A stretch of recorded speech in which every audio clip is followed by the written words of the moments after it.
তুমি ড্রাইভারের সিটে বসো। কোথায় যেতে হবে স্যার? কোথাও যেতে হবে না, ড্রাইভারের সিটে বসো। এখন এটা বলো, গাড়ির ডান দিকের মিরারে তুমি কি দেখছো? স্যার কিচ্ছু দেখতে এক পাচ্ছি না। মিনিট, হাত দেবে না। এর মানে বুঝতে পারছো তারিকা? না। ডক্টর সালুকের হাইট পঙ্কজের হাইটের থেকেও কম। যখন পঙ্কজই এই ডান দিকের মিরারে কিছু দেখতে পাচ্ছে না, তখন ডক্টর সালুকে এই ডান দিকের মিরারে কি দেখবে?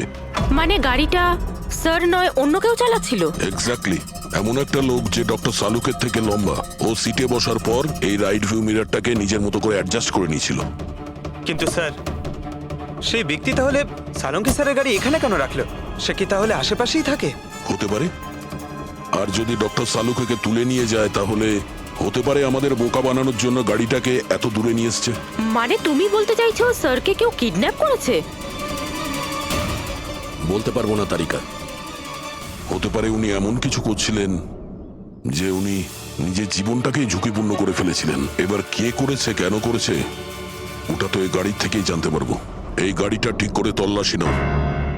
ছোট থেকে ছোট প্রমাণ আমাদের ডক্টর সালুকের কাছে পৌঁছতে।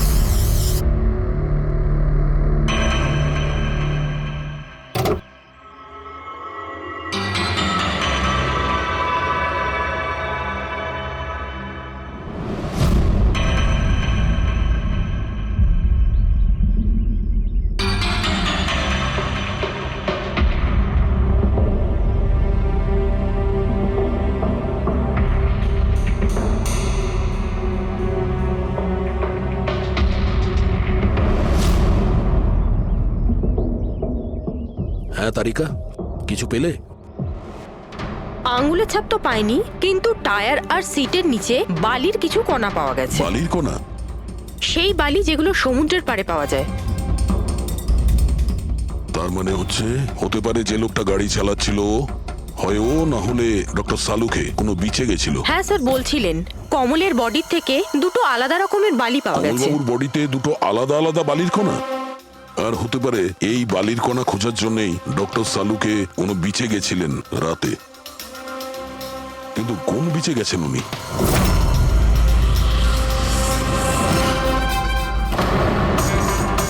স্যার, স্যার পাসওয়ার্ড পেয়ে গেছি। গুড। দেখো তো কি আছে এর ভেতরে। স্যার এইটাতে দুটো ফাইল আছে, গ্রিড আর রিভেঞ্জ। রিভেঞ্জ? বদলা? আর এইবার তো মুম্বাইয়ের কোনো রিসর্টেতে নিজের লেখা গল্প বদলার ক্লাইম্যাক্স লিখতে গেছিল। তো ওই নভেল যার উপর কমলবাবু কাজ করছিলেন, একটু খোলো তো।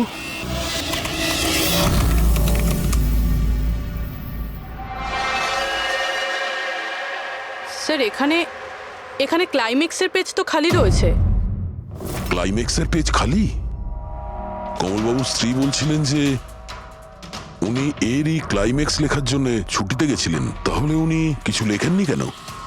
স্যার, মনে হচ্ছে কমলবাবুর মাথা ব্লক হয়ে গিয়েছিল। আমি শুনেছি যে যখন মাথা ব্লক হয়ে যায়, রাইটাররা কিছু লিখতে পারেন না। এই কমলবাবু খুব দক্ষ রাইটার ফ্রেডি। যদি রাইটার ব্লকও হয়ে যায়, তাহলেও কিছু না কিছু তো লেখার চেষ্টাই করে। ক্লাইম্যাক্সে ভালো মন্দ যা খুশি। তুমি একটা কাজ করো, এই দ্বিতীয় যে ফাইলটা আছে গ্রিড, এটা খোলো। স্যার, আরো একটা কথা আছে স্যার। এই কমলবাবু নিজের সাথে ল্যাপটপটা নিয়ে গিয়েছিলেন, আর কম্পিউটার বাড়িতেই ছিল। তাহলে ল্যাপটপের ফাইল এই কম্পিউটারে এলো কি করে? ফ্রেডি, এটা কোনো কঠিন কাজ নয় আজকাল। ওই একটা অ্যাপ আছে ক্লাউড, যার সাহায্যে একটা কম্পিউটার থেকে আর একটা কম্পিউটারে ফাইল ট্রান্সফার করা যায়। স্যার এই গ্রিডে তো নতুন গল্প রয়েছে। মনে হচ্ছে কমলবাবু পুরনো গল্পটা শেষ না করেই নতুন গল্প লিখতে বসেছিলেন। না ফ্রেডি, কমলবাবু কোনো নতুন গল্প লিখছিলেন না। এই নোটের হিসেবে উনি কোনো বিচের ওপর নজর রেখেছিলেন। কিন্তু কেন?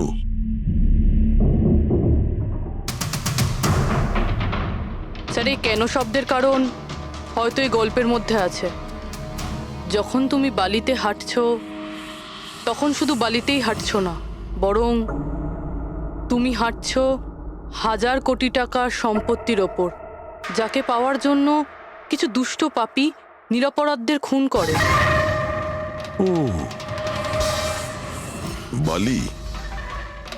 মনে হচ্ছে ও কমলবাবু কোনো অপরাধের রহস্য খুঁজে পেয়েছিলেন, যেটাই ওনার মৃত্যুর কারণ হয়ে গেছে।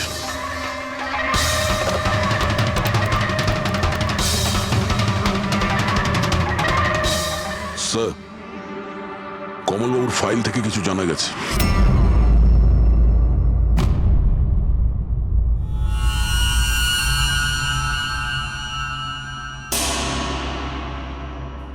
ও গড, সালুকা স্যারের গাড়ি থেকে সেই বালি পাওয়া গেছে যেগুলো কমলের বডি থেকে পাওয়া গিয়েছিল, যে বালিতে তেল মেশানো ছিল।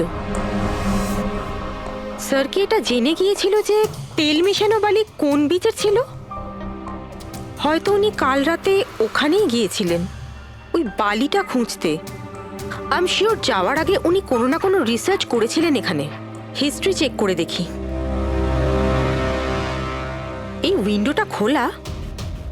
সানমুলামা বিচ, 1 বছর আগে একটা নৌকো এখানে পাথরে ধাক্কা খেয়েছিল, আর যে কারণে অয়েল স্টিকের নির্মাণ হয়েছে। তেল পরিষ্কার করতে 3 মাস লেগে গেছিল লোকজনের। এটাই একমাত্র বিচ যেখানকার বালিতে তেলের অংশ রয়েছে। তার মানে সালুকা স্যার ডেফিনেটলি সানমুলামা বিচে গিয়েছিল। আর এই কমলও জুহু বিচের সাথে সাথে সানমুলামা বিচেও গিয়েছিল। আচ্ছা, এরকমটা নয় তো যে এর মৃত্যু এই সানমুলামা বিচে কিছু একটা গন্ডগোল আছে? সালুকা স্যারও তো এখান থেকেই নিখোঁজ হয়েছে। এই পাণ্ডু আমাদের ভুল বোঝাচ্ছে না তো?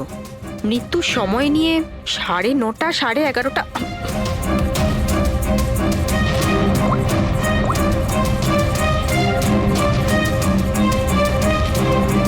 Hello ACP sir. একটা কথা বলে রাখি, সিআইডি কে মিথ্যে বলার ফল তুই হয়তো এখনো জানিস না। আমি আমি আমি আমি মিথ্যে বলছি না স্যার, আমি সত্যি বলছি। আসলে হয়েছিল কি, আমি শুধু ওই টাকা নিতে চেয়েছিলাম আর ভুল করে প্রাণ চলে যায় কি করে? ওর। হ্যাঁ? তুই কি করে ওনাকে মাল্ডি বলার কি দিয়ে আমি, মেরেছিলি? পাথর দিয়ে মেরেছিলাম, পিঠে পিঠে। ফরেনসিক থেকে জানা গেছে ওনার পিঠে কোনো আঘাত ছিল না। হ্যাঁ, মনে এসছে ওই লাঠি দিয়ে মেরেছিলাম ওর মাথায়। লাঠি দিয়ে মাথায়। নাকি পাথর দিয়ে? লাঠি দিয়ে মেরেছিলাম। ওই লোকটাকে গলা টিপে খুন করা হয়েছে। হ্যাঁ, ওই আমি পাথর দিয়ে মারি, আর তারপরে আমি ওর গলা চেপে দিই যাতে ও বেঁচে না তুই থাকে। এক্ষুনি তো বলি ভুল করে মেরে ফেলেছিস। হ্যাঁ? এ পাণ্ডু, মিথ্যে কথা বলিস না কিন্তু। স্যারের সামনে কেউ মিথ্যে কথা বললে উনি 2 মিনিটে ধরে নেন। ওই লোকটাকে গলা টিপে মারা হয়নি। সত্যি কথা বল আমার স্যারকে। কিচ্ছু মনে পড়ছে না। আপনাকে আমি বলছি তো যে খুন আমি করেছি। আপনি প্লিজ আমাকে জেলে ভরে দিন। চুপ! আমাদের একজন ডক্টরকে ওরা কিডন্যাপ করেছে, যাদের তুই বাঁচাতে চেষ্টা করছিস। যদি ওনার কিছু হয়ে যায় ওরা তো শেষ হবেই। আর তোর এমন অবস্থা করবো যা তুই স্বপ্নেও ভাবতে পারবি না। বল! স্যার, ওই 2 দিন আগে আমাকে কেউ একটা বারে বলে ডেকেছিল, আর বলেছিল যে আমার জন্য কিছু কাজ আছে। পেছনে তাকিয়ে দেখবি না একদম। আমি তোকে ডেকেছি এখানে। ডাকবার কারণ? কাজ করবি আমার জন্য? কি কাজ আছে? কাজ জানার আগে কাজের মূল্য জেনে নে। 5 লাখ টাকা। 5 লাখ? হ্যাঁ, আমি জানি এই টাকা তোর পক্ষে যথেষ্ট তোর পরিবারের সমস্ত দাবি দাওয়া মেটানোর জন্য। এটা ছাড়া প্রত্যেক মাসে 50,000 টাকা করে পাঠাবো আলাদা। তুই আমাকে বিদেশে তো পাঠাচ্ছিস না? এটাই ধরে নে। আর ওই বিদেশের নাম হচ্ছে জেল। জেল? তোকে একটা লোকের খুনের দায় নিজের মাথার উপর নিতে হবে। না না, আমি পারবো না এসব। ভেবে দেখ, এত টাকায় তুই তোর ছেলের ভালোভাবে চিকিৎসা করাতে পারবি। আমি এখানে প্যাকেটটা ছেড়ে যাচ্ছি, এতে 5 লাখ টাকা আছে আর আংটি। আর ওই আংটি তুই সোনার দোকানদারকে বেচবি। যে কোনো সোনার দোকানে? না, এমন একজন দোকানদার যার সঙ্গে সিআইডির ভালো যোগাযোগ আছে। দোকানের অ্যাড্রেস প্যাকেটের ভেতর লেখা আছে। চললাম রে।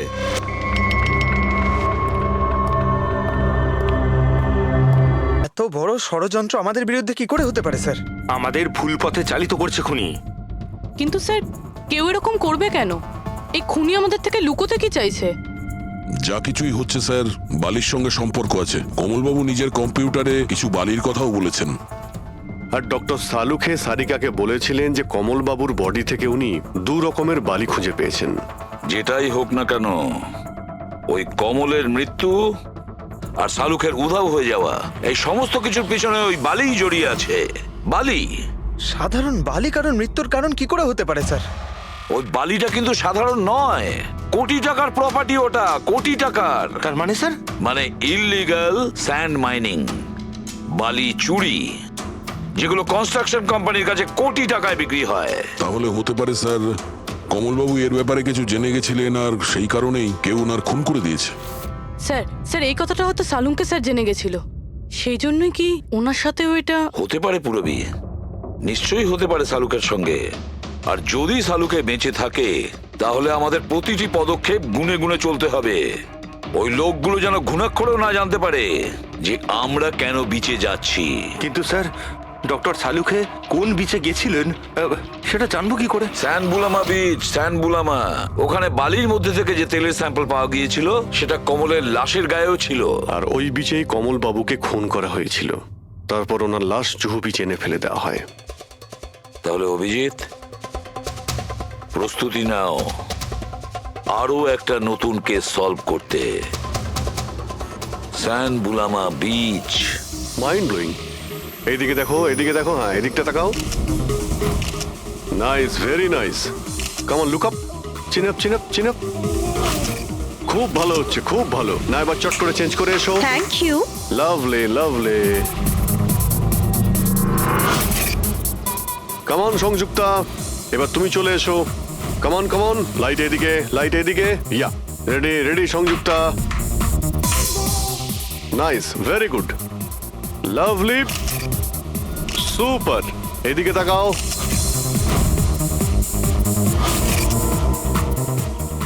Mind blowing. আরে ভাই কি করছিস, একটু সাইডে যা। আরে লাইট নিচ্ছিস না কি করছিস? Come on, hurry up. ইয়া,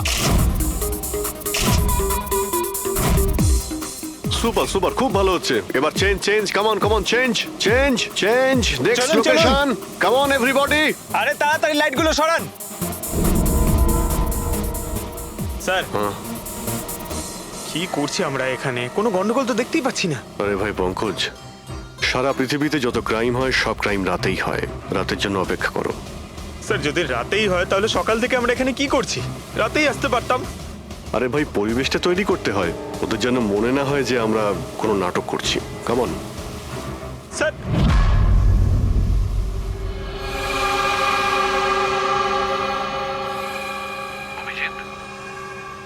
আরশোলাগুলোকে দেখতে পাচ্ছো? ভাই এখনো পর্যন্ত তো না, কিন্তু সময় তো হয়ে গেছে বাইরে আসার। খুব তাড়াতাড়ি খুঁজতে হবে আরশোলাগুলোর গর্তটাকে। এক এক মিনিটও ডক্টর সালুকের জীবনের জন্য খুব দামি। হ্যাঁ সবই জানি, সবই জানি ভাই। কাম অন, এই লাইটটা এদিকে নাও। এই জায়গাটা বেশ নিরিবিলি, তাই না? হয়তো এখানে আমাদের কাজ হয়ে যাবে। আরে কাম অন বাবলু, লাইটটা অন কর। চলো চলো, তাড়াতাড়ি করো, তাড়াতাড়ি। Come on, come on. তাড়াতাড়ি। ওফো, 11টা বেজে গেছে বাবলু, 11টা। Sorry, sir. আরে এখনো Roll পর্যন্ত camera, শুটই করতে rolling. পারলাম না। আরে Roll. আরে এটা ফটো শুট চলছে, কি সব বলছিস তুই? Sorry, sir. Come on girls. Can I sit here? Model দুজন রেডি। সংযুক্তা, তুমি ওর পিছনটায় দাঁড়াও। Nice, lovely, super, mind blowing. Change, change, change, change. Come sit. পিছনটায় দাঁড়াও।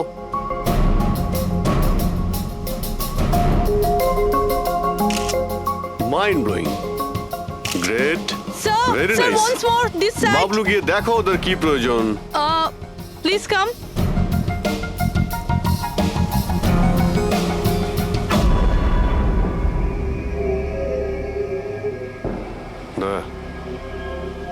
মনে হচ্ছে ওরা চলে এসেছে। Ready sir. চুপ। হ্যাঁ ভাই, কি হচ্ছে এখানে? Hello, who are you?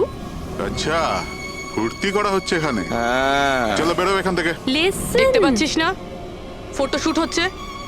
চল বেরো এখান থেকে। এখানে কোনো শুটিং ফুটিং অ্যালাউ নেই। চলো বেরো এখান থেকে। হ্যালো, তোমরা কে? আমাদের এখান থেকে বের করে দিচ্ছ এভাবে?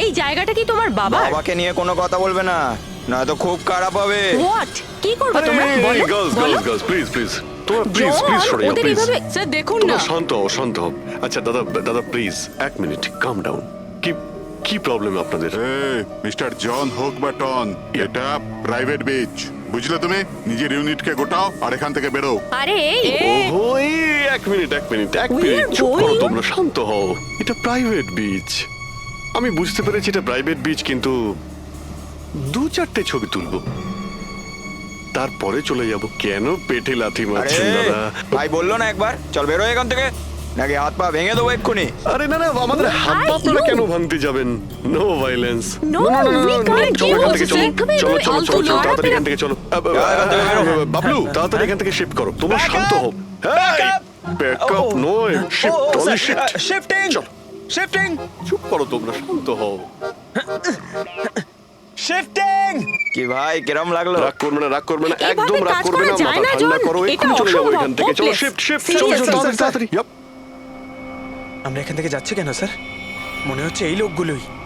জানি খুব ঠান্ডা মাথায় কাজ করতে হবে এদের হাতে নাতে ধরতে হবে হ্যাঁ স্যার। আরে শিফট করো।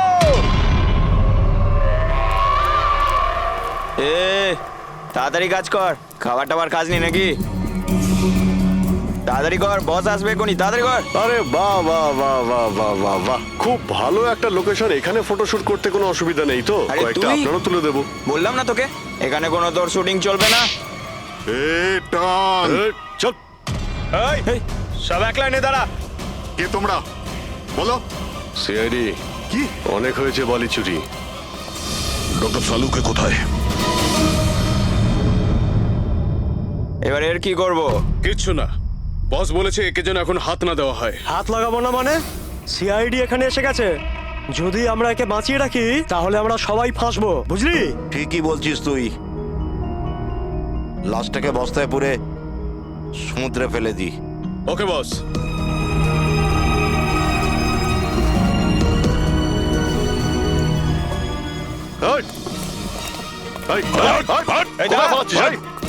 Doctor Salunke sir sir Salunke sir sir sir sir ঠিক আছেন? শ্বাস চলছে স্যার, অজ্ঞান। তাড়াতাড়ি হসপিটালে নিয়ে যাও।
কমলকে খুন তুমি করেছো আর পাণ্ডুকে টাকা দিয়েছো যাতে সমস্ত দোষও নিজের ঘাড়ে নিয়ে নেয়। হ্যাঁ হ্যাঁ, যাতে সিআইডি কেস বন্ধ করে দেয় আর আমার বালি চুরির ধান্দা চলতে থাকে।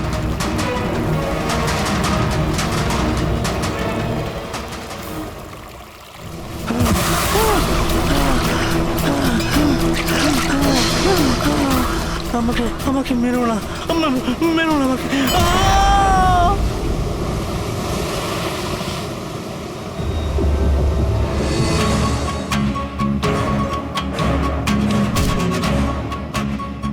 বাঁচাও বাঁচাও বাঁচাও বাঁচাও আমাকে, এই দাঁড়া, কোথায় যাচ্ছিস? প্লিজ প্লিজ আমাকে মেরো না।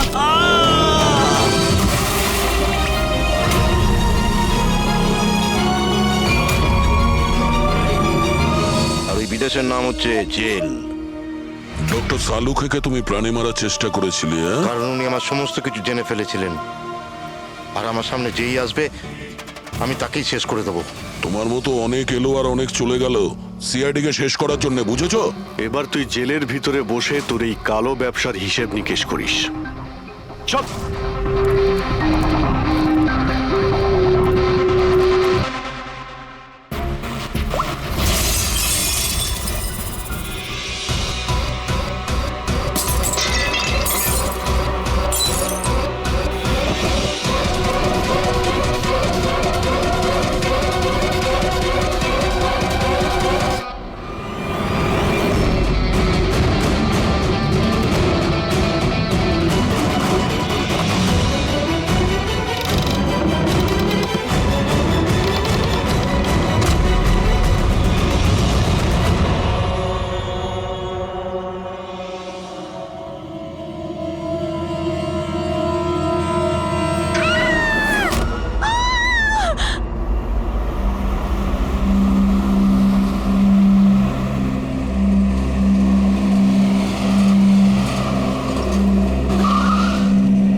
না বলে চলে গেছে, আর ফোনও তুলছে না। আরে ভাই, এমন কেউ করে নাকি? আরে কমসে কম বলে যাওয়া তো দরকার ছিল। হয়তো কোনো প্রবলেম হবে এই জন্য ধরেনি। তুমি না সবসময় কাম অন, প্রবলেম তো আমাদের হয়েছে, অ্যাটলিস্ট আমাদের বলা দরকার ছিল ওর।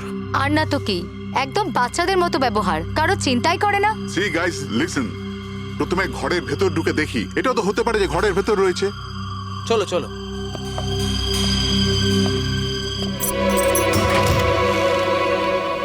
এখানে তো অন্ধকার কেন? আমি আলো জ্বালাচ্ছি।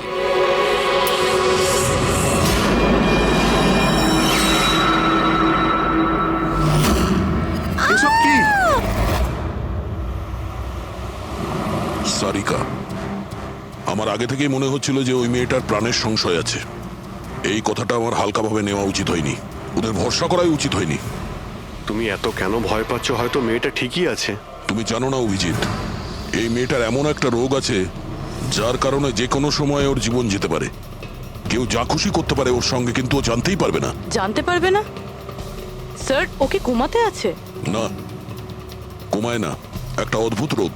আমিও এই রোগের ব্যাপারে আগে কখনো শুনিনি। একটা অসুস্থ মেয়েকে তার পরিবারের লোক মারতে কেন চাইবে? যতটা আমি ওদেরকে চিনেছি, আমার মনে হচ্ছে যে ওদের ভাবসাব খুব একটা সুবিধার নয়। সারিকার সঙ্গে আমার কয়েকদিন আগেই দেখা হয়। একদিন আমি অফিস থেকে যখন বাড়ি যাচ্ছিলাম,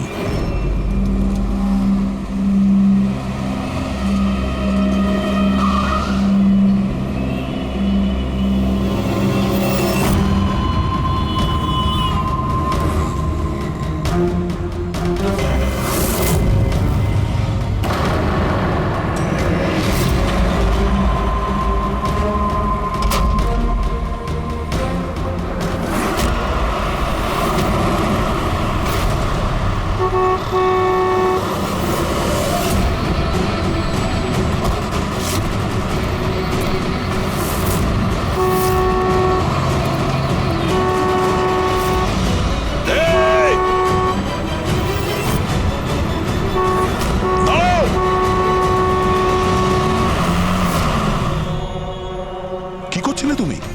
হ্যাঁ, এত বড় একটা ট্রাক সামনে থেকে বেরিয়ে গেল, তুমি দেখতে পাওনি? ও হর্ন বাজাচ্ছিল, তুমি শুনতে পাওনি? হ্যাঁ, আত্মহত্যা করার চেষ্টা করছিলে কি? মনে হচ্ছে দেখতেও পায় না, শুনতেও পায় না। কিন্তু এই রাস্তায় একা কি করছে? কে কে আছে এখানে? আকাশ দাদা, কে আপনি? কে? তার মানে আপনি দেখতে পান? তাহলে আপনি আমি আর ওই ট্রাক দেখতে পাননি? চাপা দিয়ে চলে যেত আপনাকে যদি আমি আপনাকে না বাঁচাতাম।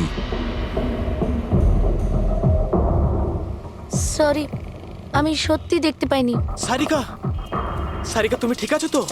সারিকা, তুমি একলা কোথায় চলে গেছিলে? তোমার যদি কিছু হয়ে যেত তাহলে? আমি আগেই বলেছিলাম আমরা প্রপার্টি দেখতে যাচ্ছি, ওকে সাথে করে নিয়ে যাওয়ার কোনো দরকারই ছিল না, কিন্তু আমার কথা কেউ শোনেই না। রজনী প্লিজ থামো তুমি। ইনি ঠিকই বলছেন, আমি নিজে দেখেছি। ওনার লেফট সাইড দিয়ে একটা ট্রাক আসছিল, উনি দেখতে পাননি। ও হর্ন বাজাচ্ছিল, শোনেনি। চাপা দিয়ে চলে যেত ট্রাক যদি আমি না থাকতাম। থ্যাংক ইউ দাদা, থ্যাংক ইউ ভেরি মাচ। হ্যাঁ দাদা, সত্যি ও ট্রাকের আওয়াজ শুনতেও পাইনি আর দেখতেও পাইনি। তার মানে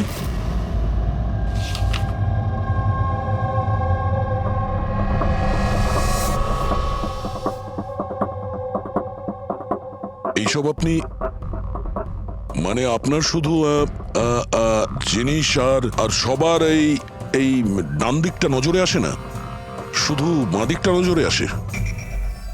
হ্যাঁ স্যার। তার মানে এই মুহূর্তে আমি আপনার সামনে আছি, আপনি আমার অর্ধেকটা দেখতে পাচ্ছেন, আমার এই ডান দিকটা আপনি দেখতে পাচ্ছেন না? না স্যার, দেখতে পাই না। আমার যত কাছে কেউ থাকুক না কেন, যদি সে আমার বাঁ দিকে দাঁড়িয়ে থাকে তাহলে না আমি তাকে শুনতে পাই আর না দেখতে পাই স্যার। আমার এই সমস্যাটা রয়েছে স্যার, হেমি স্পেশাল নেগলেক্ট। এই রোগের কারণের জন্য স্যার আমার মাথা লেফট সাইড রেজিস্টার করতে পারে না স্যার, শুধুমাত্র ডান দিকটাই বুঝতে পারি আমি স্যার। সেই জন্য আপনি এইসব পেন্টিংস, এই লোকজন, সবার ডান দিকটাই দেখতে পাই আমি স্যার। তাহলে এই অসুখের কোনো ট্রিটমেন্ট নিশ্চয়ই আছে। আর আপনারা ওনাকে রাস্তায় যেতে দিলেন কি করে? আপনারা তো জানতেন যে ওনার সঙ্গে কি হচ্ছে, তারপরেও যদি কিছু হয়ে যেত ওনার। স্যার আপনি বলুন স্যার, ওর তো নিজের বুদ্ধি ব্যবহার করার দরকার ছিল। ওর কি দরকার ছিল রাস্তায় একা যাবার?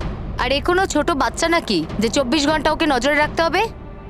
ইনফ্যাক্ট আমরা এর জন্য একটা বেবি সিটার রেখে নিই যে 24 ঘন্টা ওর দিকে নজর রাখবে। এখন এসব বলে কি হবে? হ্যাঁ, ভুল আমাদের হয়েছে, এটা তোমরা মানো আর না মানো আমি মানি। Sir, I am so sorry sir. Sir, এই ভুল আর দ্বিতীয়বার আর হবে না।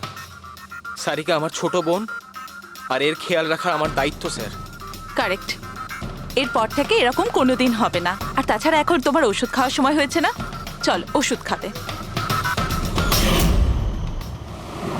স্যার, এটা তো খুবই ভয়ঙ্কর রোগ।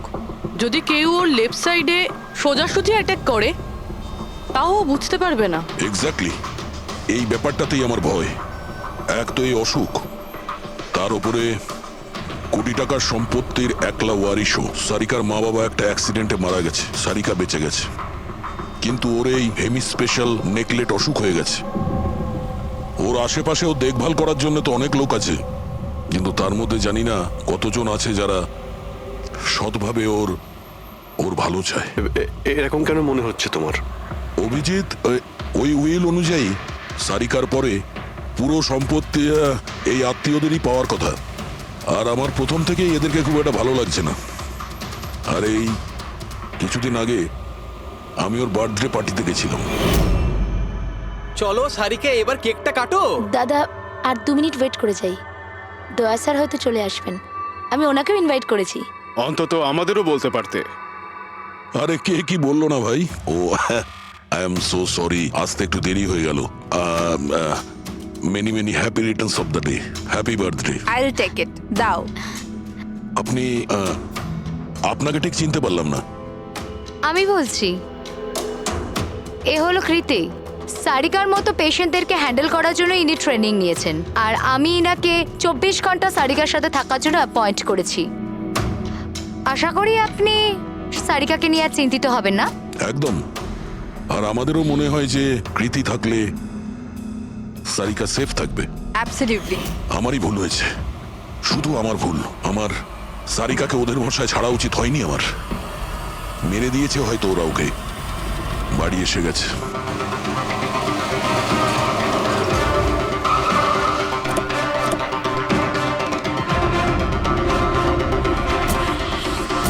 কোথায় ও? হ্যাঁ, কি করেছো তোমরা ওর সাথে? স্যার আমরা তো জানি না কি হয়েছে, আমরা তো কিছুই করিনি স্যার। 1 মিনিট, কি হয়েছে কি এখানে? স্যার, ড্রয়িং রুমের অবস্থা দেখে আমরা এতটাই ভয় পেয়ে গেছি যে আমরা ভিতরে যাইনি। আগে এটা বলো, সারিকা কোথায়? স্যার, আমরা কিচ্ছু জানি না, আমরা কিচ্ছু দেখিনি। স্যার, আমরা এইসব দেখে ঘাবড়ে গিয়েছিলাম আর সোজা আপনাকে ফোন করেছিলাম। ঠিক আছে, আমরা দেখে নিচ্ছি। পঙ্কজ, এদের সবার স্টেটমেন্ট রেকর্ড করো, আর কাউকে ভিতরে আসতে দেবে না।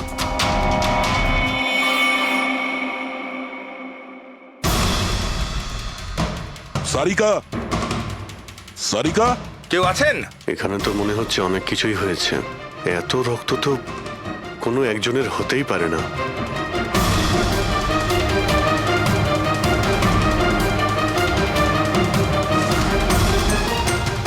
স্যার, হ্যাঁ স্যার, এই দেখুন, কেউ লুটপাট করার জন্য ঢুকেছিল, কিন্তু টাকা নিয়ে বেরোতে পারেনি। যেই ওকে বাধা দেওয়ার চেষ্টা করেছিল তার উপরেই আক্রমণ করে। স্যার, লাশ। সারিকা?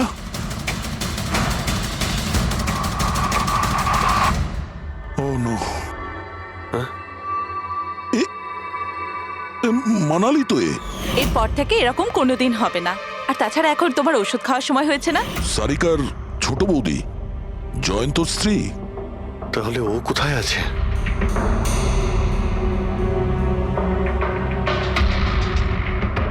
ও নো। দয়া, হ্যাঁ, এ হলো কৃতি। সারিকার মতো পেশেন্টদেরকে হ্যান্ডেল করার জন্য ইনি ট্রেনিং নিয়েছেন। এটা তো কৃতি। তুমি চেনো? হ্যাঁ। কৃতি? স্যার, পালস চলছে, এখনো বেঁচে আছে। এ সারিকার রুমের বাইরে? সারিকা,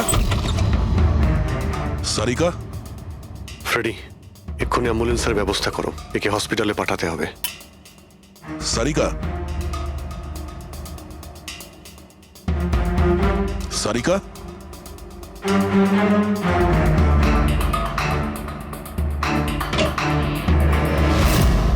সারিকা, সারিকা, অভিজিৎ,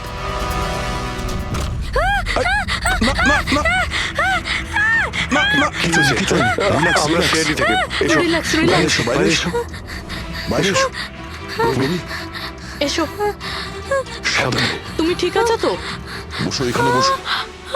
থ্যাংক গড একে পাওয়া গেছে। তুমি ঠিক আছো? সবাইকে মেরে দিয়েছে, সবাইকে মেরে দিয়েছে স্যার। এক মিনিট, এক মিনিট। কে করেছে এসব? কে ছিল সে? দয়া স্যার, কি হয়েছিল? স্যার সবাইকে মেরে দিয়েছে স্যার। কে? মেরে দিয়েছে। কে? হ্যাঁ, কে মেরেছে? মেরে দিয়েছে স্যার। আমার মনে হয় এক্ষুনি একে হসপিটালে পাঠানো উচিত, ওর মানসিক অবস্থা ঠিক নেই। ওটাই ঠিক হবে, মনে হচ্ছে শক পেয়েছে। রবি, তোলো একে। ওঠো, ওঠো। আমার সাথে এসো।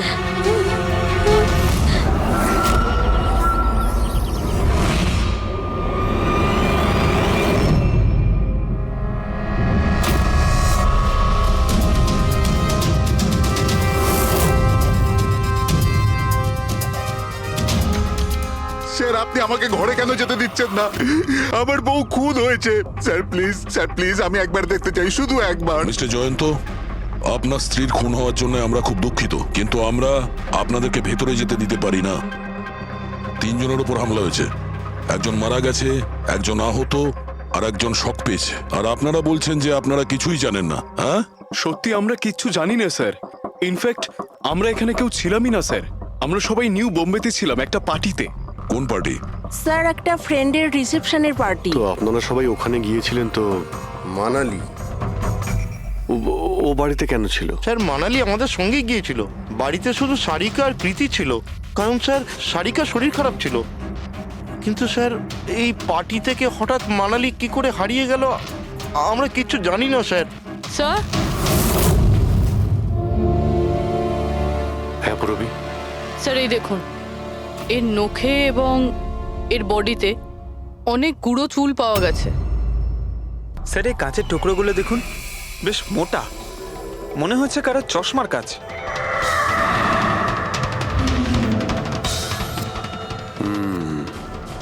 চশমারই মনে হচ্ছে। রেখে দাও সাবধানে। এই টেনে নিয়ে যাওয়ার চিহ্নের সঙ্গে রক্তের ফোঁটা।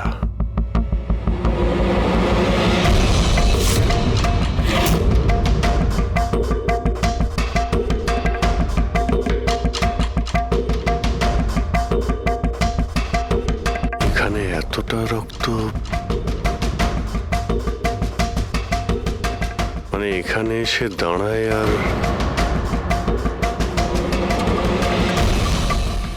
বাইকের চাকার দাগ।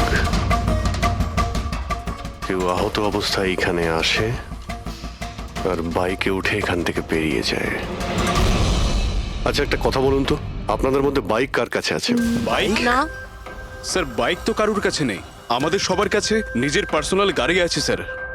এই বাড়িতে টোটাল 5টা কার আছে স্যার। কিন্তু অভিজিৎ, এটা কেন জিজ্ঞাসা করছো? কারণ কেউ খুবই আহত অবস্থায় বাইকে উঠে এখান থেকে চলে গেছে, আর আমার পুরো বিশ্বাস যে খুনি সেই।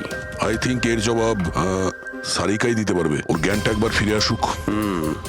বাই দ্য ওয়ে, আপনাদের মধ্যে কি কারো চোট বা আঘাত লেগেছিল? আঘাত আমাদের?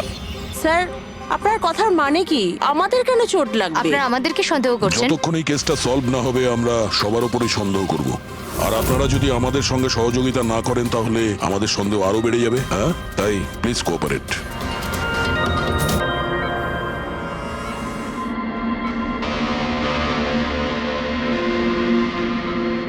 সারিকা,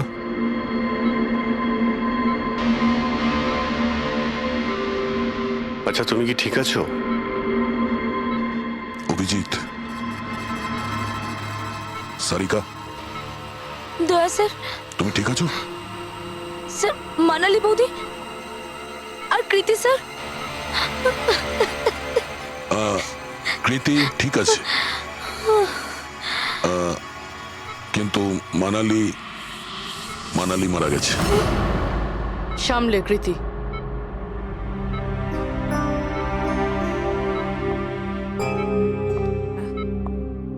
কৃতি, কৃতি, তুমি ঠিক আছো তো? I am so glad you okay. Thank God তুমি ঠিক আছো।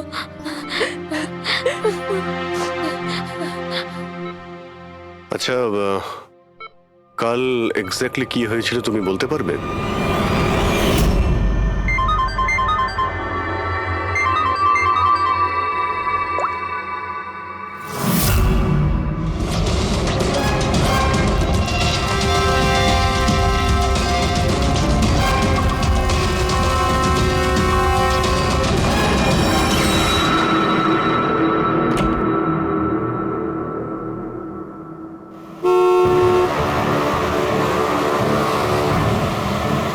বৌদি,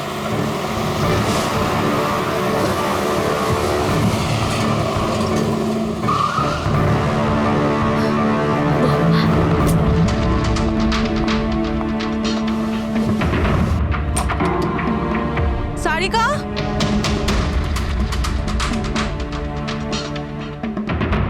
সারিকা, সারিকা কোথায় তুমি?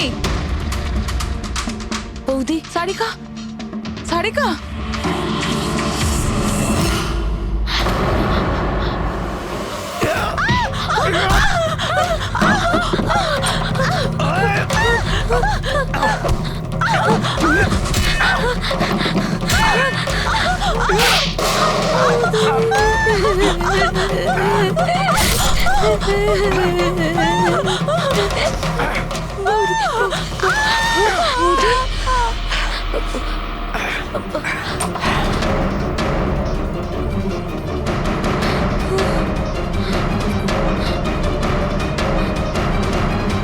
কৃতি, কৃতি, কৃতি।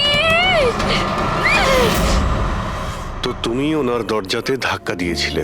তো কৃতি, আপনি কি দেখেছিলেন? আপনার উপরে আক্রমণ কি করে হলো? সারিকার জোরে চিৎকারের আওয়াজ পেলাম, আমি তখনই ঘর থেকে বাইরে আসি। হ্যাঁ? সারিকা, এইসব কি করে? কৃতি, কৃতি, সারিকা তুমি ঠিক আছো তো? কৃতি, আমি আমার রুমে। কৃতি, আমি এখানে। Okay okay okay Sarika, you don't worry, I am coming. Kriti সাবধানে, খুনি এখনো বাড়িতেই আছে। খুনি? সারিকা, তুমি ওকে দেখেছো যে কৃতির ওপর হামলা করেছে? হ্যাঁ স্যার, আমি দেখেছিলাম। সারিকা, সারিকা, কৃতি, কৃতি, সারিকা, সেই মুহূর্তে তুমি যা যা দেখেছো সেটা তুমি একটা পেপারের ওপর আঁকতে পারবে? হ্যাঁ স্যার, যখন আমি ওনাকে মানালি বৌদির পেছনে দেখেছিলাম তখন খুব ভয় পেয়ে গেছিলাম। আমি শুধু ওই মুখটার একটা ঝলক দেখতে পেয়েছিলাম স্যার। যখন আমি আবার দেখি তো তখন আমি শুধু হাতটুকু দেখতে পাই। কৃতি আমার দিকে আসছিল আর তারপর পিছন থেকে হাত এলো, ওই হাতটা ওর ওপর হামলা করলো। লোকটা রেনকোট পরেছিল আর গ্লাভস আর একটা বড় চকমকি ঘড়ি, এই যে একেবারে সেরকমই হুবহু যেমনটা আমি দেখতে পেয়েছিলাম।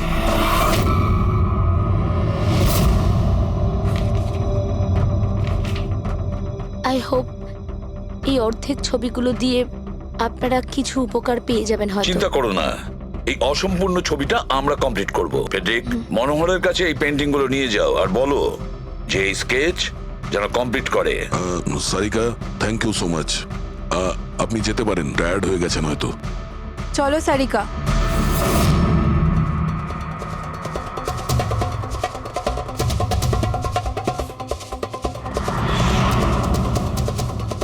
এই লোকটাকে তো আগে কখনো দেখিনি স্যার। হতে পারে শুধু এই কাজের জন্যই হায়ার করা হয়েছিল। আর ঠিক সময়ে মানালি ওর প্ল্যানটা ভেস্তে দিল। খুব খুব মন দিয়ে দেখো এই স্কেচটা।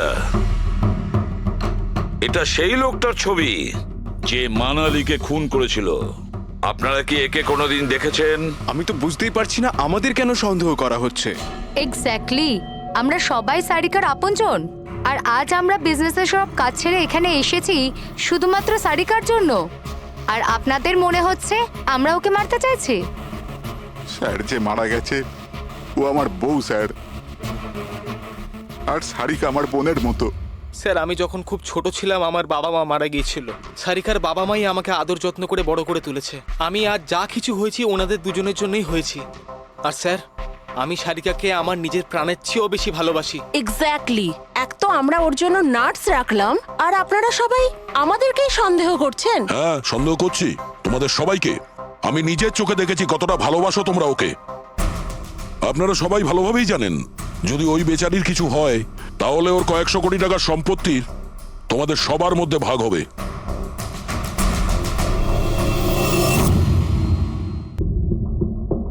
ওকে বাড়িতে রেখে তোমরা সবাই পার্টিতে গিয়েছিলে। ওখানে মালিনী কোনো কথা শুনেছিল যে কোনো খুনি ওকে মারতে চলেছে। মালিনী কাউকে কিছু না বলেই নিজে ওকে সাবধান করে আর চলে যায় সেখানে যেখানে খুনি মানালিকে মেরে ফেলে। আর যদিও পার্টিতে এই কথাটা শুনে থাকে তাহলে আপনাদের মধ্যে কেউ হবে? কেউ না? ঠিক আছে, তোমরা এখন যেতে পারো, কিন্তু একটা কথা ভালো করে মনে রাখবে, আমাদের কড়া নজর থাকবে তোমাদের উপরে। অভিজিৎ, দয়া ও বলছিল মানালি ওকে ফোন করেছিল যে মানালি পুলিশ নিয়ে ওর বাড়িতে পৌঁছচ্ছে। এক্স্যাক্টলি স্যার, কিন্তু ও না আমাদের সঙ্গে কন্ট্যাক্ট করেছে না পুলিশের সঙ্গে। হতে পারে কেউ ওর পিছু নিয়েছিল, তাই হয়তো ভয় পেয়ে গিয়েছিল।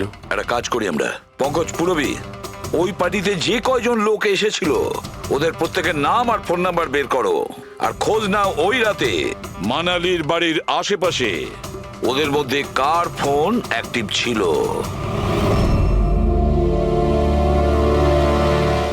স্যার, হ্যাঁ স্যার ওই রাতে ওখানে 250 লোক ছিল, কিন্তু স্যার একজন হচ্ছে ঈশান। ওই রাত্রেও পার্টিতে ছিল, আর ওখান থেকে ও সারিকার বাড়ির দিকে গেল যখন মানালি পার্টি ছেড়ে গেল। আর ফোন ওখানেই বন্ধ হয়ে যায় ওদের বাড়িতে। স্যার আর একটা আজব ঘটনা ঘটেছে। মানালি সেই রাতে ওই বাড়িতে ফোন করেইনি, বরং সেখান থেকে ব্যান্ড্রায় গিয়েছিল কোয়াড্রাম, আর তারপর থেকে ফোনটা সুইচড অফ। মানালির সেলফোন তোর কাছেই ছিল ওই ক্রাইম সিনে।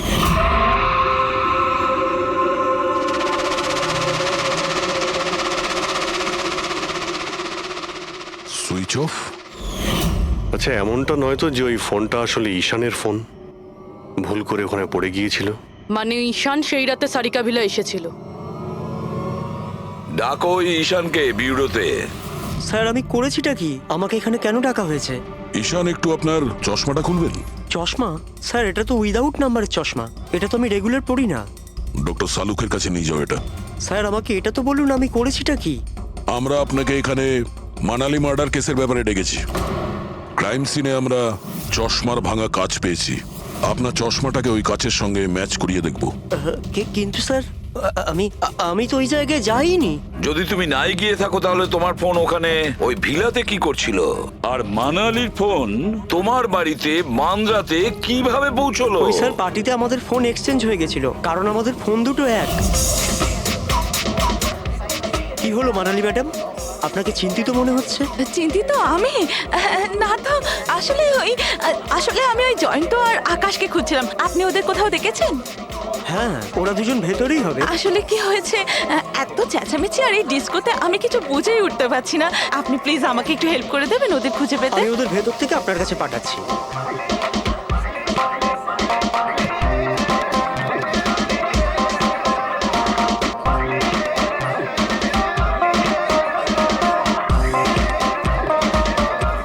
মানালি, ঈশান, তুমি তো বলছিলে মানালি খুঁজছে আমাদের। কোথায় মানালি? আরে এক্ষুনি তো এখানেই ছিলেন মানালি, কি জানি কোথায় চলে গেলেন। ওই দিকটা গিয়ে দেখি চলো। স্যার আমার ফোন সুইচ অফ ছিল, এই জন্য আমি মানালিকে বলতে পারি। সেই কারণে মানালি পুলিশকে ফোন করতে পারেনি। স্যার আমাকে বিশ্বাস করুন, আমি খুন করিনি। খুনি না হলেও খুনির সঙ্গী তো হতে পারো, যে ওখানে ওই পার্টিতে উপস্থিত ছিল। তুমি পার্টিতে মালিনীর সমস্ত কথা শোনো, আর যখনই মানালি ওখান থেকে বেরোয় তুমি মানালির পিছু নাও। কোনো কায়দা করে তুমি মানালির ফোন তোমার বাড়ি ব্যান্দ্রাতে পাঠিয়ে দিলে, আর ওখানে পাওয়া চশমার কাঁচের টুকরো, আমাদের সন্দেহ ওটা তোমার চশমার রিপোর্ট তো আমরা পেয়েই যাব আমাদের ফরেন্সিক ল্যাব থেকে।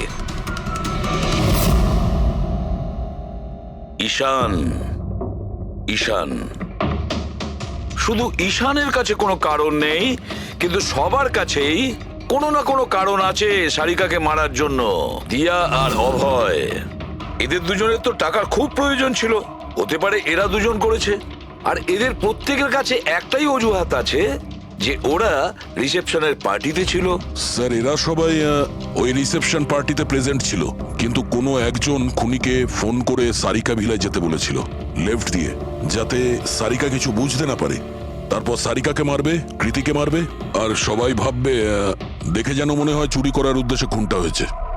আর এই সব কিছুই মালিনী শুনে ফেলে। তারপর ননদকে বাঁচানোর জন্য ও বাড়ি ফিরে আসে, কিন্তু ও সেখানে খুন হয়।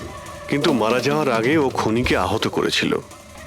খুনি যাওয়ার সময় কৃতির উপরে হামলা করে, লুটের মাল আর ওর ননদকে ফেলে তারপরে সে বাইকে করে পালিয়ে যায়।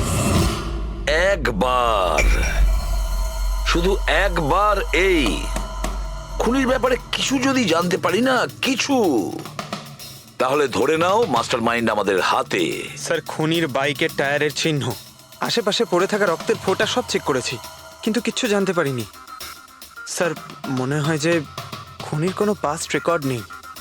এর মানে হলো খুনি কোনো পেশাদার অপরাধী নয়।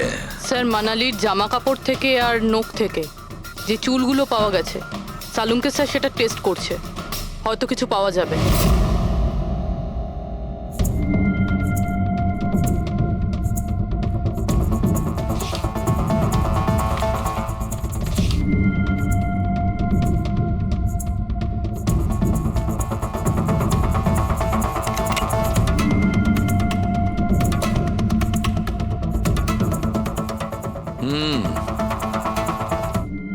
আমার আন্দাজ একদম ঠিক ছিল, এবার শুধু ডিএনএ রিপোর্টটা দরকার।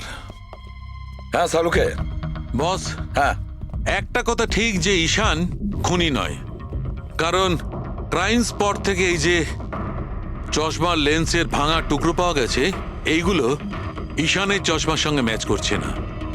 এক তো ঈশানের চশমার পাওয়ার 0, আর দ্বিতীয়ত ঈশানের যে চশমাটা তার লেন্সগুলো একদম নর্মাল, কিন্তু এই লেন্সটা ফটোক্রোম্যাটিক, মানে রোদের সঙ্গে রং পাল্টায়। আচ্ছা, ওই যে রক্ত পাওয়া গিয়েছিল ওই বাইকে টায়ারের মার্কের কাছে, সেটা কি খুনির রক্ত? হ্যাঁ, ওই রক্তটা খুনিরই, যার বয়স 25 থেকে 30 বছরের মধ্যে। আর মানালির নখে যে চুলটা পাওয়া গেছে ওটা নিশ্চয়ই খুনির।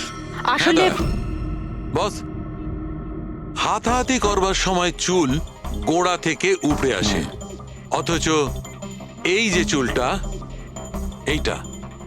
এটা উপড়ে আসেনি, কাটা হয়েছে। আর এইটা দেখো স্ক্রিনে, যতগুলো চুল আছে সব আলাদা আলাদা রকমের, কোনো চুল সিধে, কোনোটা কোঁকড়ানো, আর ওগুলো রং দেখো, প্রত্যেকটা চুলের রং আলাদা, কোনোটা কালো, কোনোটা ব্রাউন, কোনোটা ডার্ক ব্রাউন, আর ওই গোল্ডেনও আছে। এই চুলগুলো একটা লোকের হতেই পারে না। আলাদা আলাদা লোকের চুল? হ্যাঁ দয়া, এই চুল থেকে আমরা বিভিন্ন ধরনের কেমিক্যাল পেয়েছি, যেমন হচ্ছে কেরাটিন, ফিফটাইন, আর অনেক কিছু। আমার মনে হচ্ছে না যে এই চুলগুলো কোনো একজন লোকের মাথার চুল। Hello, oh good, very good, thank you very much, good news, bye. DNA টেস্টের রিপোর্ট, এই রিপোর্ট এই বিষয়টা কনফার্ম করছে যে এই যে চুলগুলো সেগুলো কোনো একজন ব্যক্তির চুল নয়।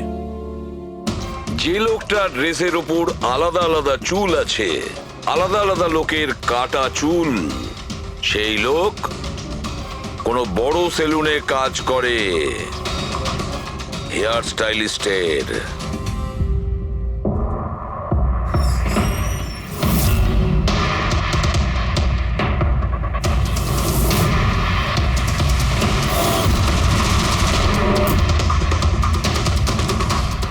স্যার এ তো বিমল, আমাদের স্পায়ের স্টার হেয়ার স্টাইলিস্ট। স্যার এখানে যেই আসুক না কেন সবাই ওর কাছেই হেয়ার স্টাইল করতে চাইতো। কিন্তু স্যার এই কিছুদিন ধরেই হলো এই টাকা পয়সা নিয়ে ভীষণ চিন্তিত থাকতো। এর জুয়া খেলার খুব অভ্যাস ছিল। কিন্তু স্যার এই খুন করবে এটা স্যার আমি একদম ভাবতেই পারছি না। যাই হোক, এখনো কোথায় আছে বলতে স্যার পারবেন? একে এখন কোথায় পাবেন এটা আমি বলতে পারবো না, তবে কিছুদিন যাবত এখানেও কাজে আসছে না, আর নাও ও আমার ফোন তুলছে। আপনি ওর ফোন নাম্বার আর অ্যাড্রেসটা দিন আমাদের। হ্যাঁ স্যার, আমি এখনই আনছি।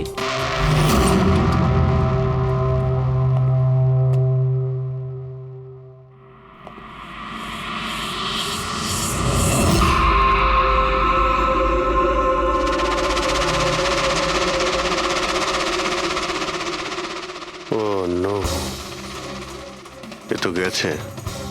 বিষ খেয়েছে। এখানে আঘাত লেগেছে আর এই কাঁধেও নখের চিহ্ন। মানে এই হলো সেই যে মানালিকে খুন করেছে। দেখো কিছু পাওয়া যায় কিনা।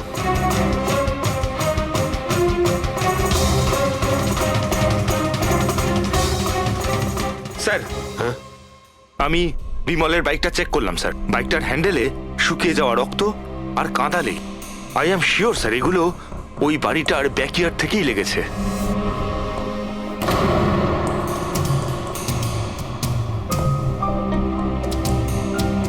স্যার, স্যার এই ভেঙে যাওয়া চশমা আর এই রেনকোট পেয়েছি। রেনকোটে রক্ত লেগে আছে।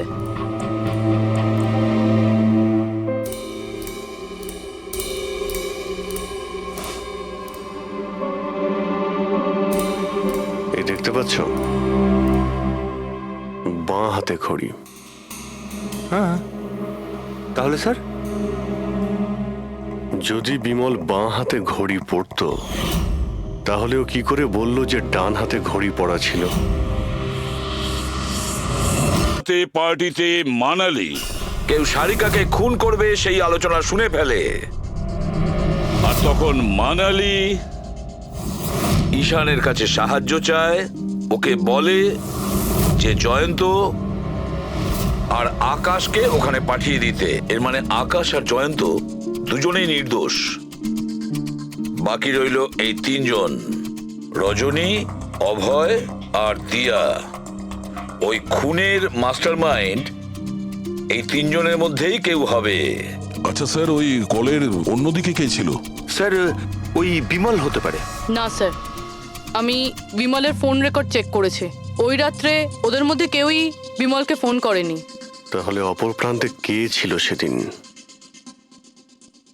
ল্যান্ডলাইন? আচ্ছা, ওদের বাড়ির ল্যান্ডলাইন ফোন? হ্যাঁ, হতে পারে। ফ্রেডি, পঙ্কজ, একটু খোঁজ নিয়ে দেখো তো 11টার আশেপাশে ওদের ল্যান্ডলাইনে কেউ ফোন করেছিল কিনা। ওই মেয়েটার কথা অনুযায়ী খুনির ডান হাতে ঘড়ি পড়েছিল, যেখানে বিমল বাঁ হাতে ঘড়ি পড়েছিল। আরও এটাও বলেছিল যে খুনি যে রেনকোট পড়েছিল সেটা ব্লু কালারের ছিল, কিন্তু আমরা বিমলের বাড়ি থেকে যে রেনকোট পেয়েছি সেটা কালো ছিল। হতে পারে সারিকা কিছু ভুল করেছিল, ঠিকমতো দেখতে পাইনিও। স্যার, স্যার ওই রাতে 11:30টার সময় বাড়িতে কেউ ফোন করেছিল। কে ফোন করেছিল? আপনারা সত্যি বলছেন এই সব কিছুর পেছনে আমার নিজের লোকের হাত আছে? একটু অপেক্ষা করুন, সব জানতে পারবেন। স্যার, আপনারা আবার কেন খোঁজ খবর নিচ্ছেন? একবার তো খোঁজ খবর নিয়েছেন। সেদিন প্রমাণ একত্রিত করার জন্য আর আজ কেস ক্লোজ করার জন্য। আপনি একটু অপেক্ষা করুন, এখনই সবকিছু জানতে পেরে যাবেন। স্যার, পেয়ে গেছি। কিন্তু এটা তো সেই রেনকোটটাই যেটা ওই খুনি পড়েছিল। এখানে কি করে এলো? বলছি, তুমি বলেছিলে যে মানালি তোমাকে দৌড়ে এইখানে বাঁচাতে এসেছিল। কারণ ও ওখানে পার্টিতে শুনেছিল যে কেউ তোমাকে খুন করতে চায়। কিন্তু সে খুনি ছিল না, সেই ছিল যে এই পুরো প্ল্যানটা করেছিল। আর যার সঙ্গে ওর ফোনে কথা হয় সেও কিন্তু খুনি নয়, অন্য কেউ ছিল। সেই সময় এই বাড়িতেই সে তোমার সঙ্গে উপস্থিত ছিল। বাড়িতে? ওই সময় আমার সাথে কৃতি, কারেক্ট? এটা পুরো প্ল্যান ছিল। খুনি কাজ ভেঙে বাড়ির ভেতরে ঢোকে, কিন্তু গন্ডগোল তখন হলো যখন ও মানালিকে মারল। সারিকা ভেবে। মানালি তো মারা গেল, কিন্তু মরার আগে ও খুনিকে এতটাই আহত করে দিয়েছিল যে খুনি এখানে সারিকাকে মারার জন্য দাঁড়ায়নি, পালিয়ে গেছে। স্যার স্যার এক মিনিট, যদি খুনি পালিয়ে গেল তাহলে কৃতিকে কে মারলো? কারণ সারিকা নিজের চোখে কৃতির ওপর হামলা হতে দেখেছে। হ্যাঁ আমি দেখেছিলাম, ওই হাতটা এলো আর ও কৃতির ওপর হামলা করেছিল। হামলা তো হয়েছে, কিন্তু করলোটা কে?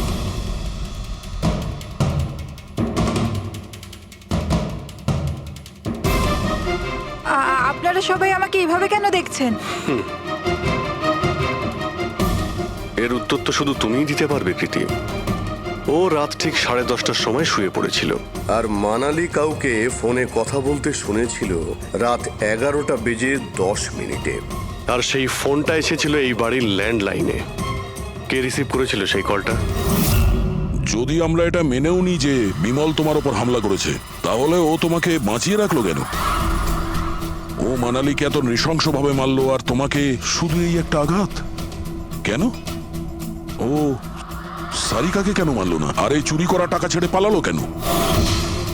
আর সব থেকে বড় প্রশ্ন, ও খুনিকে এই ব্লু কালারের জ্যাকেট পরে থাকতে কি করে দেখলো? কি করে দেখলো সেই ঘড়িটা যা বিমল লেফট হ্যান্ডে পড়তো, রাইট হ্যান্ডে নয়? বিমলের রেইনকোটের কালার ছিল ব্ল্যাক।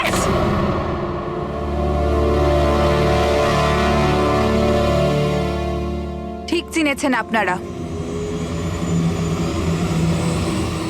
ওই হামলা আমি নিজেই করেছিলাম।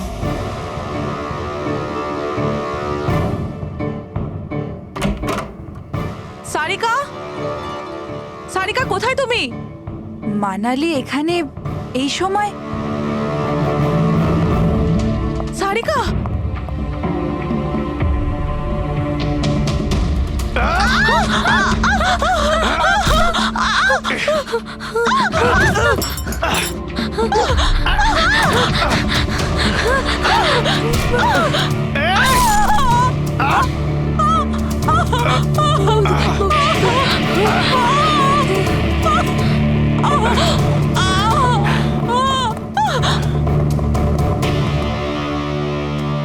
কৃতি,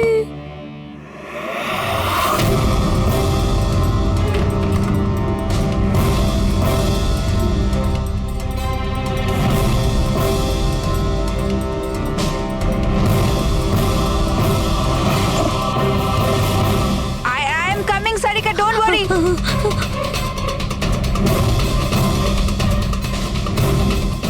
কৃতি,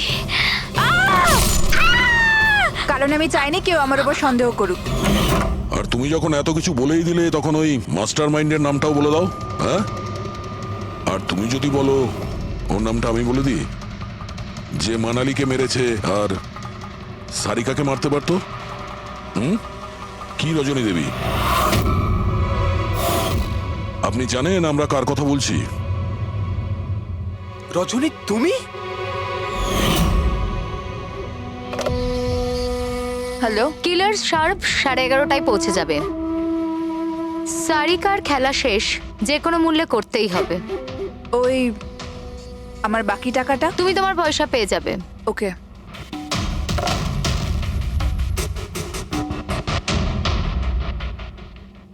রজনী, তোমার জন্য আমি আমার বউকে... আমার পয়সার দরকার ছিল। সারিকার বেবি সিটিং করতে করতে আমি হাঁপিয়ে উঠেছিলাম। আর এইসব তোমার জন্য হয়েছে আকাশ। তোমার জন্য আমরা সবাই সারিকার আয়া হয়েছিলাম। আমাকে আমার জীবন যাপন করতে হতো আগের মতো। এই জন্য আমি প্ল্যান করেছিলাম, আর কৃতিকে বাড়িতে নিয়ে এসেছিলাম। পার্টিতে যাওয়াও আগে থেকেই ঠিক ছিল, যাতে আমি সময় পাই প্ল্যান করার। সব ঠিক চলছিল, শুধু বিমলের ব্যাপারে একটু ভুল হয়ে গেল। না হলে... এত কিছু হয়ে যাওয়ার পরেও দেখছি তোমার কোনো অনুতাপ নেই, বরং নিজের প্ল্যান নিয়ে গর্ব করছো। তুমি অনেক সময় পাবে নিজের প্ল্যানের ভুল ত্রুটি ধরার, কারণ তোমার এই বাকি জীবন এবার তোমাকে জেলের মধ্যে বসেই কাটাতে হবে। মানে কি চলছে কি?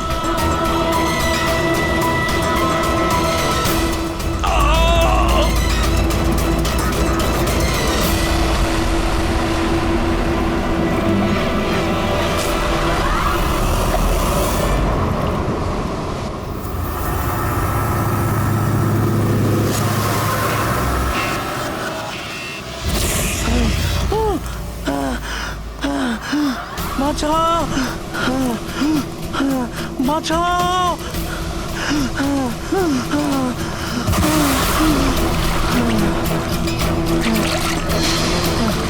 আমাকে আমাকে মেরো না, আমাকে মেরো না, মেরো না আমাকে, মেরো না, মেরো না আমাকে, মেরো না, মেরো না আমাকে।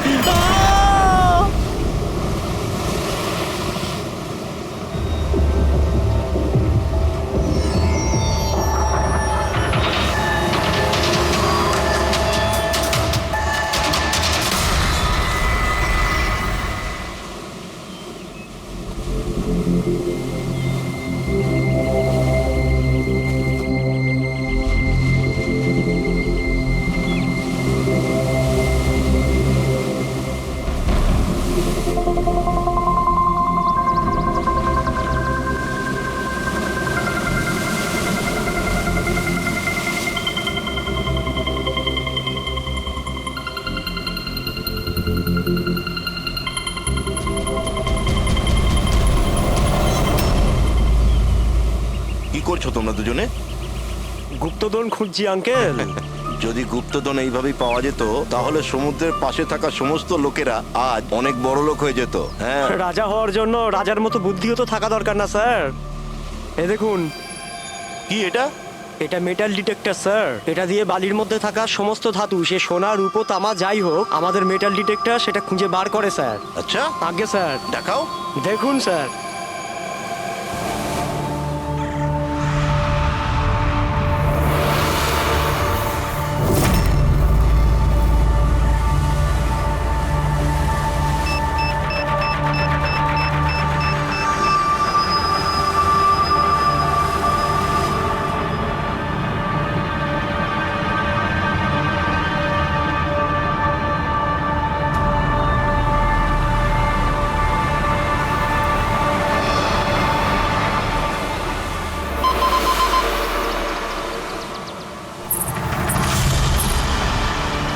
এই দেখুন স্যার, এই খুচরো পয়সা আর এই ছেঁড়া নুপুর, এটাই তোর গুপ্তধন। স্যার কই মাছ ধরেননি নাকি আপনি? একটু ধৈর্য ধরতে হয়।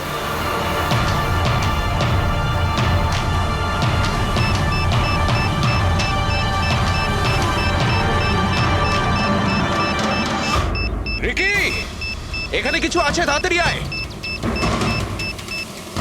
কর এখানে, তাড়াতাড়ি কর।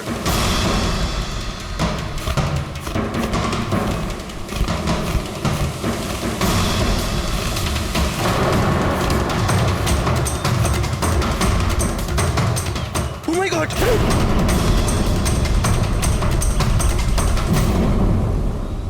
তুমি রাতে এখানে কি দেখেছিলে? বডিতে অনেক আঘাতের চিহ্ন রয়েছে, মনে হচ্ছে খুব মারপিট হয়েছিল ওর সঙ্গে। আপনি এনেকে কোথাও দেখেছেন? মানে এখানে কোথাও কাছাকাছি? এর পকেটে না আছে মোবাইল, না আছে পার্স, আর না ঘড়ি। এই দেখতে পাচ্ছ, এই এমন মনে হচ্ছে যে আংটি জোর করে খুলে নেওয়া হয়েছে।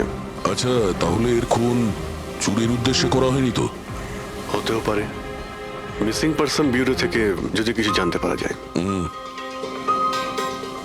তাছাড়া এটা তো কোনো ফাঁকা জায়গা নয়, রিসোর্ট আছে, দোকান আছে এখানে, তাহলেও এসব? আরে ভাই, আজকাল লোকেরা দেখেও না দেখার ভান করে থাকে।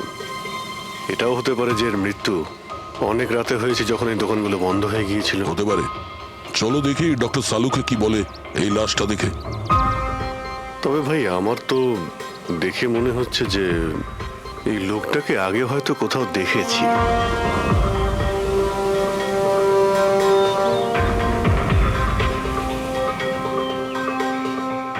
আমি তো একে আগে কখনো দেখিনি। জানি না, আমার কেন মনে হচ্ছে আমি এনাকে কোথাও দেখেছি আগে। দেখলে, আমি বললাম না খুব চেনা চেনা লাগছে এনাকে।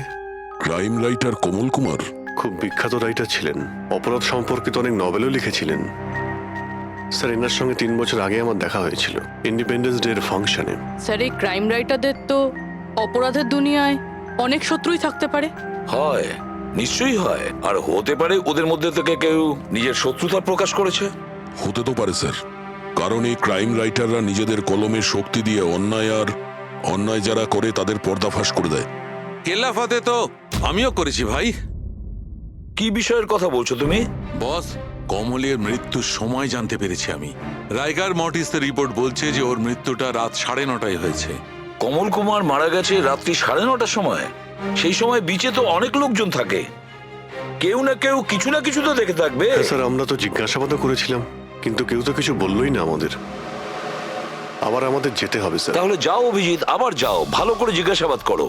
ওখানে ফুচকাওয়ালা, ভেলপুরিওয়ালা, ডাবওয়ালা সবাইকে জিজ্ঞাসাবাদ করো, কেউ তো কিছু একটু দেখে থাকবে। আর দয়া, এই কমল কুমারের বাড়িতে যাও, হয়তো কিছু ওখান থেকে জানতে পারবে। পঙ্কজ, কমল কুমারের অ্যাড্রেস পেয়েছো? হ্যাঁ স্যার, পুনেতে থাকতেন। পুনায় থাকতো আর খুন মুম্বাইতে হয়েছে?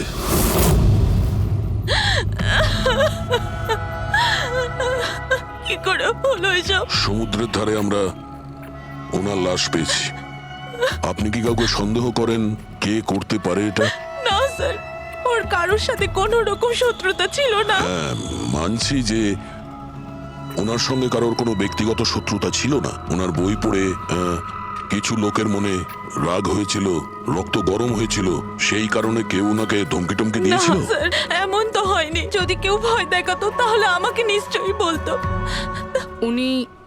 উনি মুম্বাই কোনো জরুরি কাজে গিয়েছিলেন?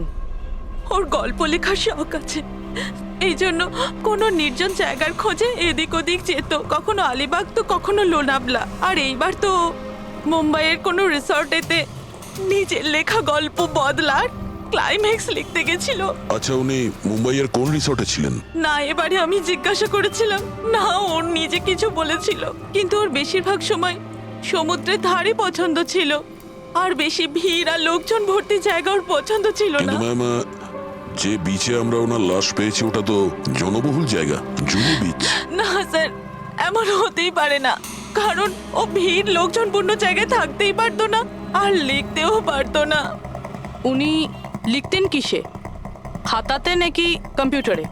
কম্পিউটার আর ল্যাপটপ দুটোতেই লেখালেখি করতো, কিন্তু মুম্বাই যাওয়ার সময় ল্যাপটপটাই সাথে নিয়ে গেছিল। আর কম্পিউটার? কম্পিউটার ওখানে ঘরের মধ্যে আছে। ম্যাম, কমলবাবুর আঙুলে এখানে এইভাবে আংটির ছাপ ছিল, কিন্তু আংটি ছিল না। যদি ওর পয়সা আর টাকাই দরকার ছিল তাহলে তো ও সেগুলোই নিয়ে যেতে পারতো। আমার স্বামীকে মারার কি দরকার ছিল? আপনি কিছু বলতে পারবেন ওই আংটির সম্পর্কে? কিরকম দেখতে ছিল ওটা? ওটাতে 10 ইয়ার্স লেখা ছিল আর লাভ আলিসা লেখা ছিল। এই ছবিটা একটু ফরওয়ার্ড করবেন আমাকে?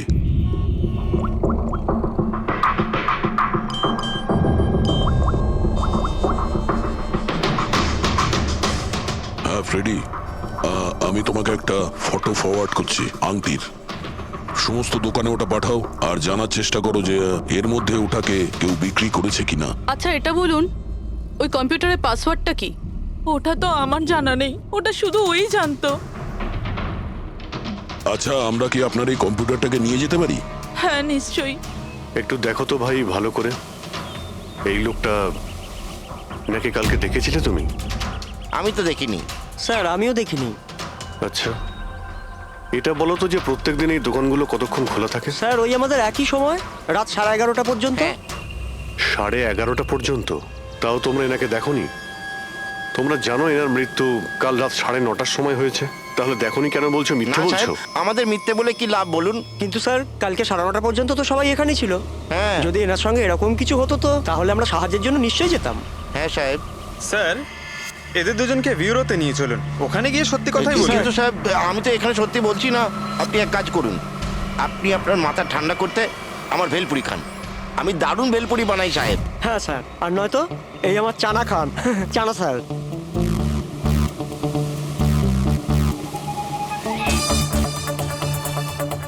এখানে এখানে ছোলা খেতে এসেছি আমি, ভেলপুরি খেতে এসেছি আমি। ঘুষ দেওয়ার জন্য তোমাদেরকে এক্ষুনি জেলে ঢুকাতে হবে। ব্যাস, এদের ছেড়ে দাও, চলে এসো, চলে এসো। পরে এসে দেখবো তোমাদেরকে। এটাও তো হতে পারে যে এরা সত্যি কথা বলছেন। স্যার, এটা কি করে হতে পারে?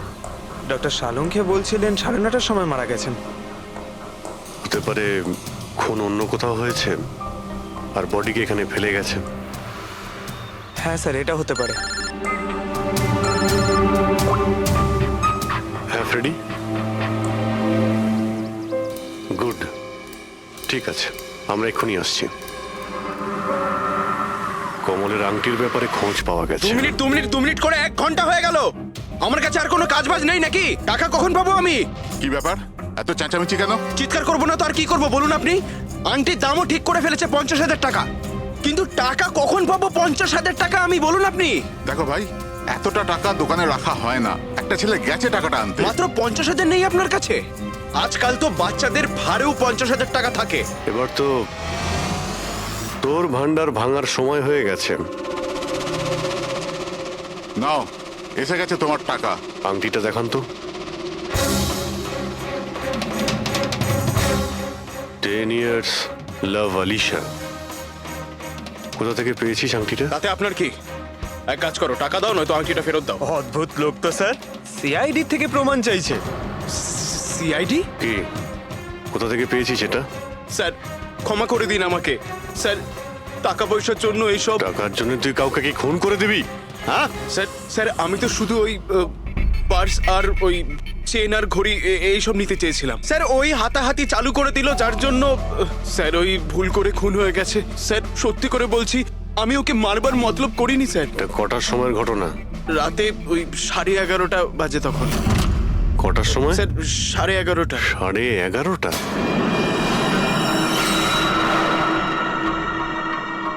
সাড়ে 11:30 কিন্তু ডক্টর সালুকে তো বললেন 9:30। ওনার ক্যালকুলেশনে কি কোনো গন্ডগোল হলো?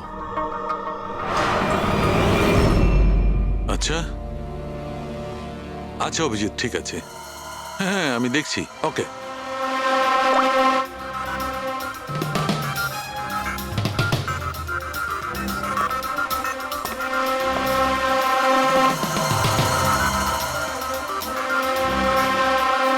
এটা কি করে হতে পারে ভাই? কি হয়েছে স্যার, কোনো প্রবলেম? তারিকা অনেক বড় সমস্যা। অভিজিতের ফোন এসেছিল, ও বলছিল যে যে লোকটাকে ওরা ধরেছে তার বক্তব্য অনুযায়ী এই লোকটার মৃত্যু হয়েছে রাত 11:30টায়,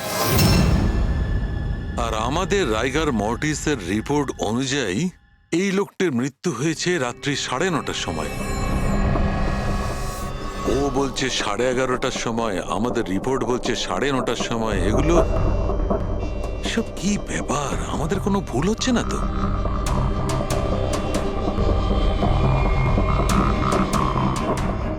স্যার এই লাশটা সমুদ্র জলের কন্ট্যাক্টে এসেছিল, তাই না? হয়তো তাই আমাদের ক্যালকুলেশন 1 ঘন্টা আগে পিছনে হয়ে গেছে। না না তারিকা, সেদিকটা আমি ভেবে দেখেছি।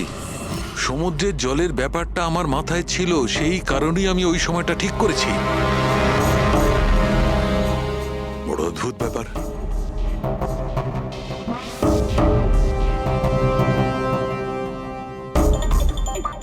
আপনি বালির ব্যাপারে কিছু বলছিলেন, তাই না? হ্যাঁ, ভুলে গেছি। ওই অভিজিতের ফোনটাই মাথাটা খারাপ করে দিয়েছে। আমি তো একদম ভুলে গেছি। এসো এসো, সব বলছি।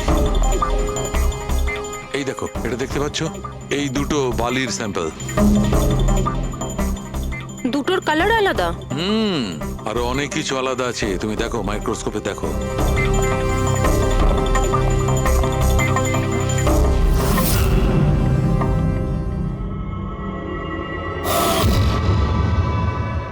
দুটো তো একেবারেই আলাদা। এই যে হালকা রঙের বালিটা সারিকা, ওটা এক্স্যাক্টলি সেই জায়গার বালি যেখানে আমরা লাশটা পেয়েছিলাম। আর ওই বালিটার ভালো করে দেখো, এর আর ওর কম্পোজিশন সম্পূর্ণ আলাদা। এই দ্বিতীয় বালিটায় তো অয়েলও আছে। দুটো বালি একই বীজ থেকে এসেছে, তাহলে একটা স্যাম্পলে অয়েল আর একটা স্যাম্পলে নেই, এটা কি করে হয়? সেইটাই তো আমি বলছি, কি করে হবে? কোন একটা ব্যাপার আছে, এরকমটা হতেই পারে না। কিন্তু যদি হয় তাহলে তারিকা নিশ্চয়ই ওই বালির নিচে এমন কিছু পোতা আছে যা আমরা জানি না। কিছু না কিছু তো আছেই, কিছু না কিছু রহস্য আছে, কিন্তু কি? মাই গড, এই তারিকা অনেক দেরি হয়ে গেছে। তুমি এক কাজ করো, তুমি বাড়ি যাও। আর আপনি? আমি একটু কাজ করে নিয়ে যাব, তুমি যাও। তো ঠিক আছে না, একসাথেই বেরোবো। আরে না বাবা, তুমি যাও না। তুমি কি করবে দুজনে একসঙ্গে? আরে যাও। এভাবে কি করে? প্লিজ যাও, আমি সামলে নেব। আমার যদি রাত্রে দেরি হয়ে যায় তাহলে সকালবেলা আমি দেরিতে আসবো। যে কাজ বাকি থাকবে আমি নোট করে যাব, তুমি সকালে এসে দেখে নেবে। যাও। Are you sure? আর আমি শিওর বাবা, যাও যাও, জাস্ট টেক কেয়ার।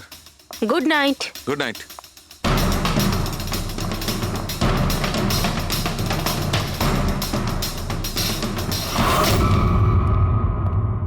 হ্যাঁ পুরবি, পাসওয়ার্ড পেলে? না স্যার, এখনো পাইনি। হয়তো এই সিডিটা কোনো কাজে লাগতে পারে। এটা কি পাসওয়ার্ড ডিটেক্টর? হ্যাঁ স্যার, একটা সফটওয়্যার আছে, এটা বড় বড় পাসওয়ার্ডকেও ক্র্যাক করতে পারে। এটা তুমি কোথায় পেলে? স্যার, আমার বান্ধবী দিয়েছে। ও সফটওয়্যার ইঞ্জিনিয়ার, কিন্তু ও বলেছিল সময় লাগবে, সকালও হয়ে যেতে পারে, কারণ এই সফটওয়্যারটা পাসওয়ার্ড কম্বিনেশন একটা একটা করে ট্রাই করে। ঠিক আছে, এটা দিয়েও চেষ্টা করে দেখা যাক। স্যার, পাণ্ডুর ঠিকুচি কুষ্টি আমি বের করে ফেলেছি স্যার। ও ঠিকই বলছে, ও ছোটখাটো একটা চোর। আর একবার ট্রেনে পকেটমারি করেছিল বলে ওকে জেলও খাটতে হয়েছে।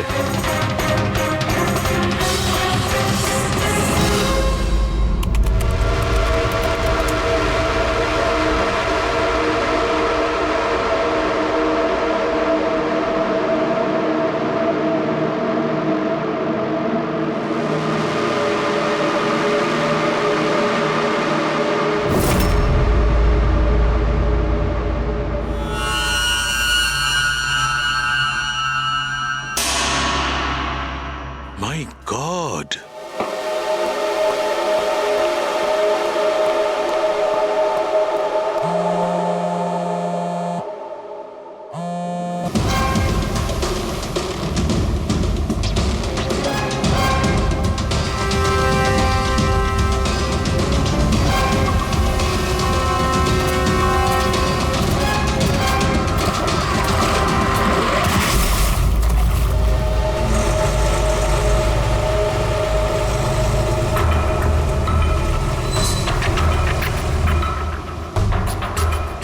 কিসের কাজ হচ্ছে ওখানে?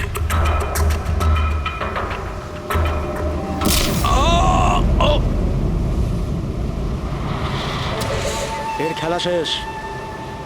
এর পার্টসটা চেক কর। আরে কোথায় রেখেছে পার্টস? হ্যাঁ, পেয়ে গেছি।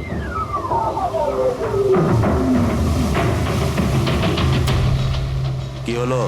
আরে এই দেখো, টাকা আছে। এ কি, এ তো সিআইডি অফিসার।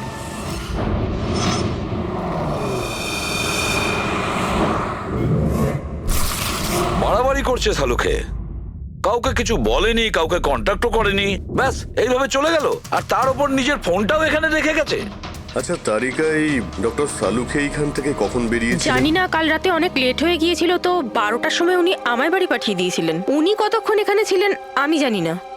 স্যার, হ্যাঁ, ডক্টর সালুকের বাড়ি থেকেই আসছি। ওয়াচম্যান বলল যে সারা রাত ডক্টর সালুকে বাড়ি ফেরেনি। কি সারা রাত ধরে বাড়ি ফেরেনি? কিন্তু সালুকে তো এরকম করে না, সারা রাত। এটা তো বেশ চিন্তার কথা, তাই না? হয়তো ওনার আরে না কিছু। না না, সালুকের কিচ্ছু হবে না, কিচ্ছু হবে না ওর। ও যেন কোনো বিপদে না পড়ে, ব্যাস, আর কিছু না। পঙ্কজ, একটা কাজ করো, সালুকের গাড়ির নাম্বার সমস্ত পুলিশ স্টেশনে পাঠাও, আর সমস্ত চেক পোস্টেও পাঠিয়ে দাও। খোঁজ তো পাওয়া যাবে যে সালুকে গাড়ি নিয়ে কোথায় গেছে।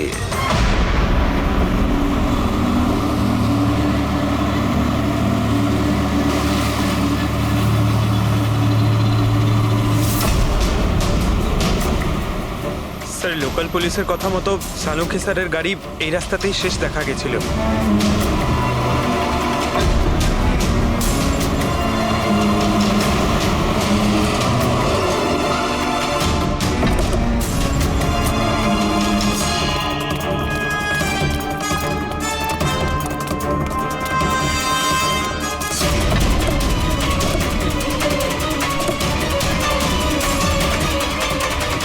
ডক্টর সালুকে তো গাড়িতে নেই। আরে তাহলে উনি কোথায় গেছেন? রিল্যাক্স রিল্যাক্স তারিকা, আমরা ওনাকে খুঁজে বার করবই।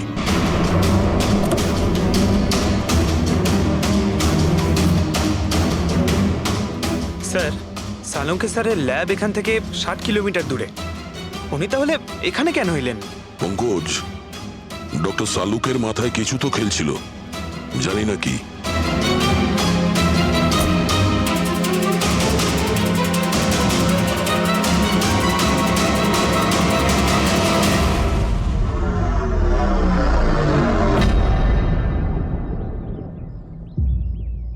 একটু দরজাটা বন্ধ করো পঙ্কজ।